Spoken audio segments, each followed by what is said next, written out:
The price is what you pay. Value is what you get. Confusing the two is a damn good way to go broke. I like to think of the market as a business partner. My old friend, Benjamin Graham, called him Mr. Market. Now, this Mr. Market is an interesting character, but he's not someone you can rely on. He shows up at your door every single day to quote you a price for your shares in a business. The trouble is, he's a manic depressive. Some days, he's euphoric, practically dancing as he shouts, "Hey, I absolutely love this company of yours. I'll pay you a king's ransom for it." The price he offers is utterly absurd, far beyond what the business is actually worth. Then, the next day, he might show up completely despondent, crying his eyes out. "It's over." He'll wail. "The world is ending. This piece of junk you own isn't worth a dime. I'll take it off your hands for garbage prices. You selling?" So, what does a rational person do? It's simple. When this lunatic shows up with a ridiculously high price, you smile, sell your shares to him, and think to yourself, "Thanks, sucker." And when he comes back with a stupidly low price, you happily take those fine businesses off his hands. You use his mood swings to your advantage. You don't let them become your own. But what do most people do? They see Mr. Market in a great mood, and they get excited too. They figure his high price must mean something, so they jump in and buy, pushing the price even higher. And when they see him in despair, they panic right along with him, thinking his lowball offer is a sign of the apocalypse. They sell, driving the price even lower. They become his echo, a slave to his prices. That's not investing. It's a farce. Asterisk, asterisk. You need your own yardstick, not someone else's. Asterisk, asterisk. The only way to avoid getting dragged around by Mr. Market is to have your own completely independent yardstick for measuring worth. We call this intrinsic value. The term might sound intimidating, but the concept is dead simple. Intrinsic value is just an estimate of all the cash a business can generate for the rest of its life, discounted back to what it's worth today. See, it has absolutely nothing to do with today's stock price. It's about the business itself, its brand, its competitive position, its management, and its ability to keep churning out cash for its owners. Is this a Costco or some roadside convenience store? Is this a Coca-Cola or some no-name soda company? That's what matters. Of course, calculating intrinsic value isn't a precise science. It's more of an art, an estimation. Not going to get it down to 2 decimal places. The future is uncertain. Nobody can predict it perfectly. But that doesn't matter. What matters is that you have a rough idea, a ballpark figure. You have a general sense of whether this business is worth $1, a dime, or $10. That estimate is the anchor for your decisions. With that anchor, when the maniac Mr. Market yells, "I'll give you 50 cents for that dollar bill," you know it's an opportunity. When he yells, "I'll sell you this dollar bill for $20, you know it's time to walk away. A person without that anchor is like a ship without a rudder in the market, just drifting with the current. When the wind blows east, they float east. When the waves push west, they go west. They never know where they are or where they're supposed to be going. Their only reference point is the direction of the other ships. But what if all the other ships are heading straight for a waterfall? The asterisk, margin of safety, the only insurance that matters in investing. Asterisk. When you've estimated a company's intrinsic value, say, you think it's worth $100 a share, and Mr. Market, in one of his panics, offers to sell it to you for $50. That $50 difference is your margin of safety. This is the single most important concept I learned from Graham, period. The margin of safety is the only real insurance you have in the world of investing. Why do you need insurance? Because you're going to make mistakes. Because your estimates might be too optimistic. Because unexpected nasty things happen in the world. A war, a pandemic, a clueless CEO, any of these can make your calculation of intrinsic value look foolish. The margin of safety is your cushion for error. It's like building a bridge that can handle a 10-ton truck, but you only ever drive 5-ton trucks across it. That extra 5 tons of capacity is your margin of safety. It protects you and lets you sleep at night. The thrill seekers, they don't get this. They love living on the edge. They'll pay $99 for something they think is worth $100, or even pay $120 because they believe some bigger fool will come along and pay $130 tomorrow. That's not investing. It's speculation. It's gambling. They're playing the greater fool game. And when the music stops, you find out you were the fool all along. Real, lasting wealth is never built that way. Asterisk, human nature is your worst enemy. You have to fight yourself. Asterisk. Distinguishing between price and value sounds simple, right? So why can't most people do it? Because it runs completely contrary to human nature. We've evolved over millions of years to be part of a herd, to follow the leader, to react instantly to signs of danger. If you were on the ancient savannah and saw everyone else running, the best strategy was to run, not to stand there and analyze whether that was really a lion in the grass. That instinct saved our ancestors. The financial markets, it will kill you. The price is rising. Human nature tells you, look, it's going up. It must be a good thing. Buy now or you'll miss out. That's fear of missing out, or FOMO. So you chase the price up. The price is falling. Human nature screams, see, it's dropping. It must be a bad thing. Sell now or you'll lose everything. That's loss aversion. These two emotions are like a pair of demonic hands pushing you into the abyss of buy high, the sell low, the perfect formula for destroying wealth. Irrational investing requires you to do the opposite.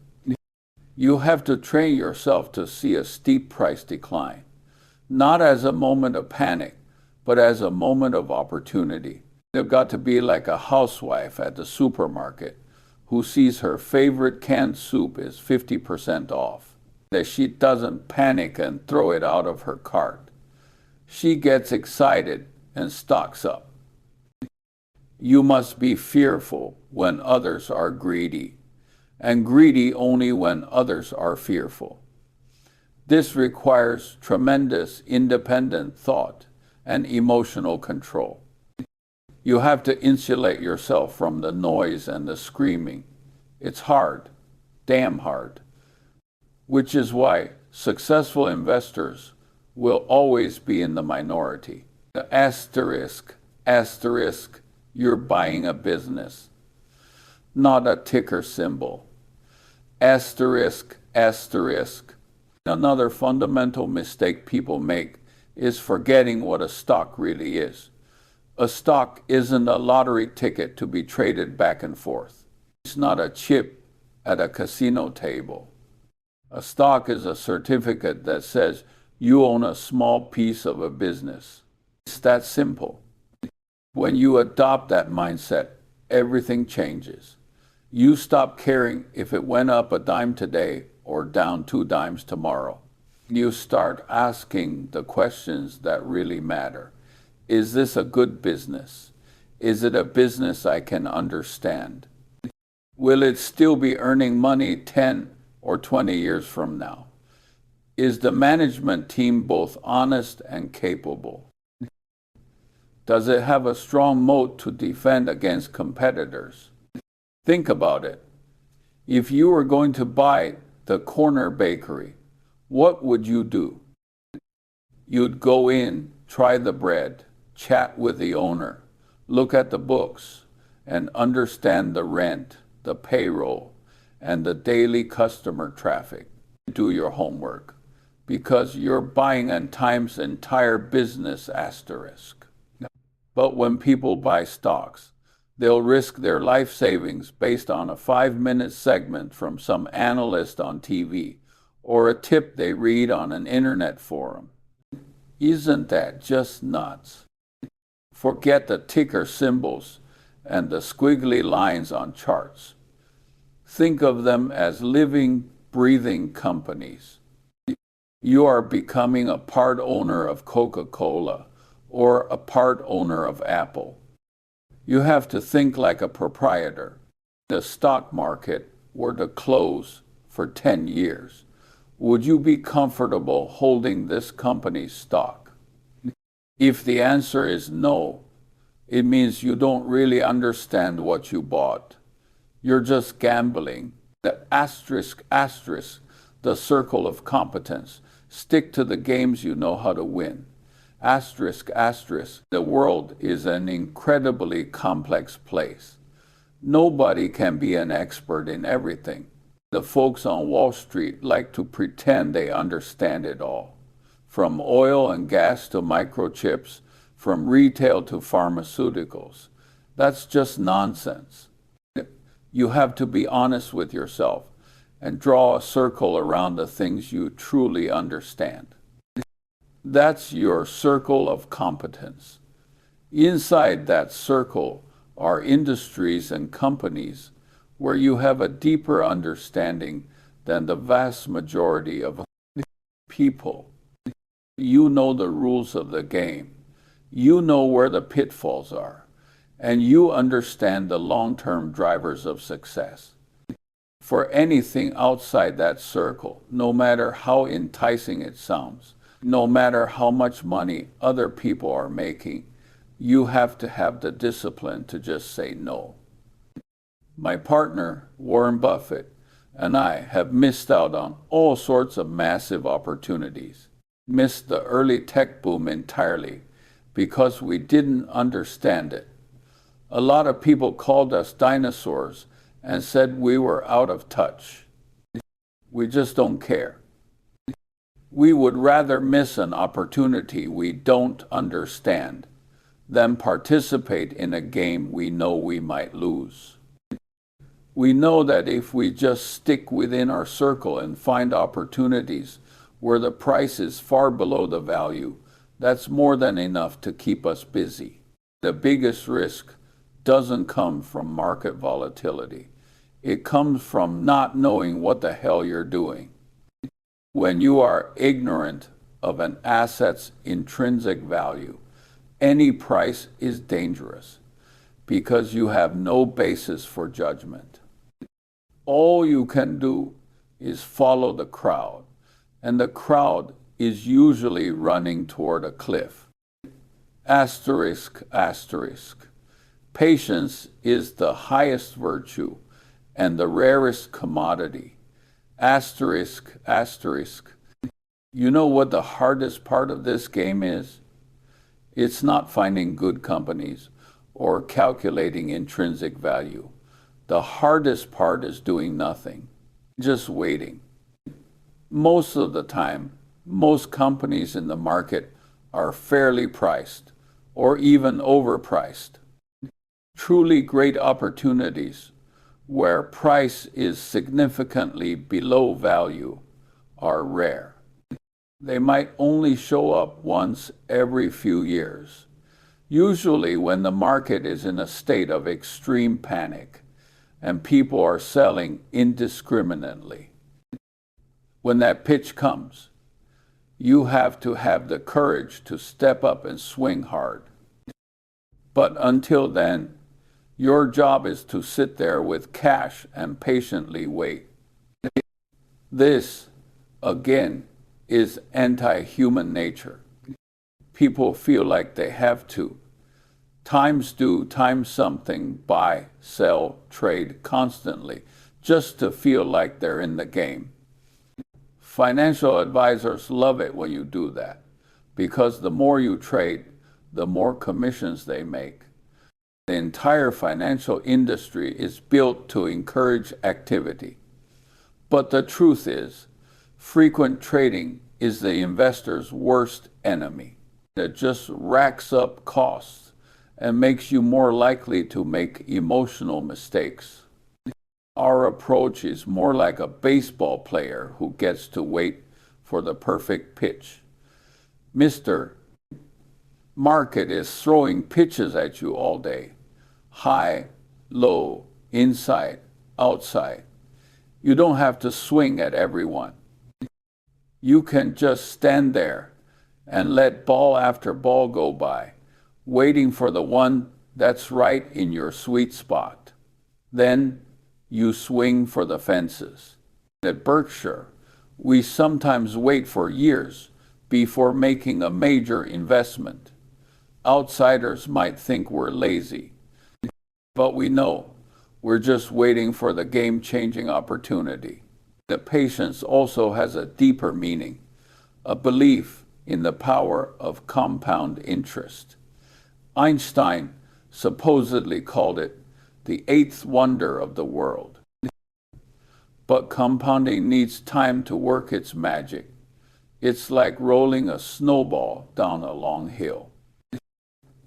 It starts small, but as long as the hill is long enough and the snow is wet, it'll eventually become a giant.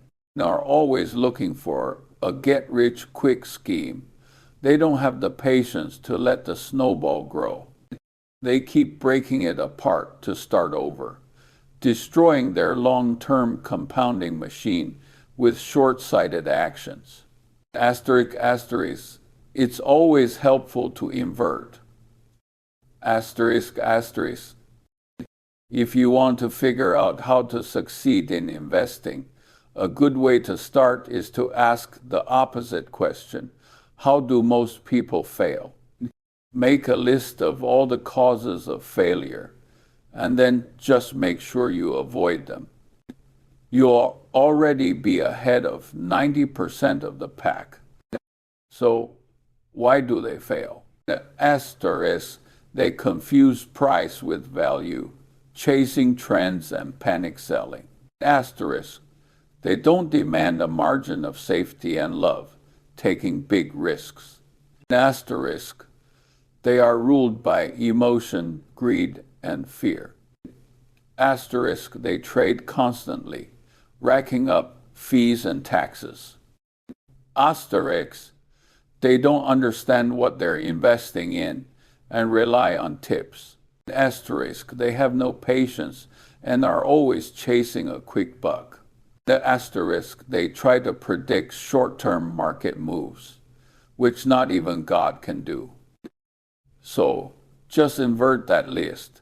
Asterisk, separate price from value and think for yourself.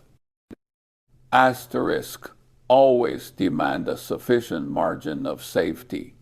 Asterisk, control your emotions and use the emotions of others. Asterisk, trade rarely. Think like a tortoise. Asterisk, only invest within your circle of competence. The asterisk, be extraordinarily patient and think in terms of decades. The asterisk, never predict the market. Evaluate the business. That's the power of inversion. Avoiding stupidity is a lot easier and more effective than trying to be brilliant. On this path, you don't have to do many brilliant things, as long as you avoid doing the really dumb things. That alone will put you far, far ahead. Asterisk, asterisk, this isn't just about investing. It's a philosophy for life. Asterisk, asterisk. After all this, you'll start to see that the principle of price versus value extends far beyond buying stocks. It's a mental model for looking at the entire world. When you're choosing a job, the salary is the price, but the skills you learn, the network you build, the personal growth you achieve, that's the value. So many people jump to a dead-end company for a slightly higher salary price, than giving up on long-term growth. How short-sighted is that? You're buying something. The number on the price tag is the price, but the utility, durability, the satisfaction it brings you is the value. A lot of people fill their homes with cheap junk that breaks after a few uses, only to find that the total cost, including their time and frustration, was far higher than just buying one high-quality item in the first place. They're choosing a partner. Their looks or wealth might be the price, but their character, wisdom, the ability to grow with you, that's the value. Every day, the world is quoting you prices. The media uses sensational headlines to grab your attention. Politicians make hollow promises to get your vote. Advertisements use flashy language to make you buy things you don't need. These are all prices. They are attempts to lure you with short-term, emotional appeals. Your job is to see through that fog and identify the real value underneath. This requires you to stay sober, rational, and to have your own independent standards. So, let's go back to the beginning. Price is what you pay. Value is what you get. That sounds like an investment maxim, but it's really a philosophy for life. It teaches you how to tell the difference between appearance and reality, how to resist temptation, and how to make wiser long-term decisions. You don't need to be an economist. You just need to remember that you have a crazy business partner named Mr. the market who is constantly going to be quoting you prices. Don't listen to him unless his offer is to your advantage. Keep your own yardstick in your head to measure what things are really worth. When you buy, always demand a discount, a margin of safety, and then just have endless patience.